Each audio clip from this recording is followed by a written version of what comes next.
Samantala, pinabulaanan ng Puerto Princesa City ang report na tumataas umano ang krimen sa kanilang lugar. Ayon sa mga opisyal nito, ligtas pa rin ang Puerto Princesa para sa mga turista at sa mga katunayan, tumaas pa ang tourist arrivals ito.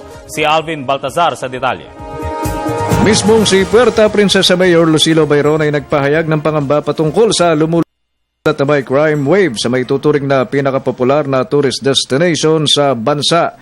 Sa pagharap ni Mayor Bayron sa media, inihayag nitong walang katotohanan ng pagpapalutang ng nasabing impormasyon na ani ay bahagi lamang ng isang agenda laban sa kanya.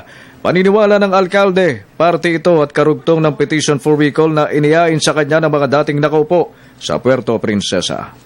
Ang rason dito ay para magkaroon ng justification kung bakit ang kasalukuyang mayor ng Puerto Princesa ay kailangan iparicall dahil hindi niya kaya yung trabaho ng isang mayor ng isang progresibong lungsod tulad ng Puerto Princesa.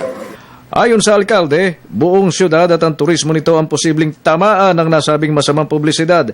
Sakali at may nakabasa o nakarinig hinggil sa umano'y lumalalang crime situation sa nabanggit na tourist destination, tiyak na may epekto ito, pati ang mga umaasa sa industriya ng turismo sa lugar.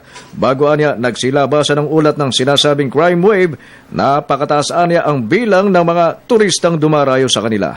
Hindi totoo yan.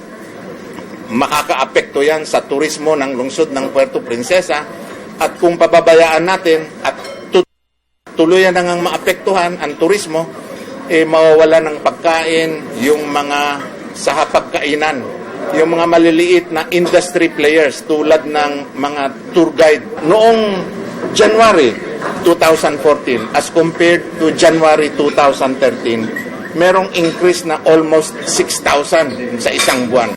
Handa naman ang alkalde sa petition for recall na inihain ng mga hagedorn sa COMELEC laban sa kanya at kumpiyansa si Bayron na kung muling magkaharap sila ng mga dating nakaupo sa kapangyarihan, tiyakan niyang nasa kanya ang simpatya ng mga taga Puerto Princesa. Para sa Telebisyon ng Bayan, Alvin Baltazar.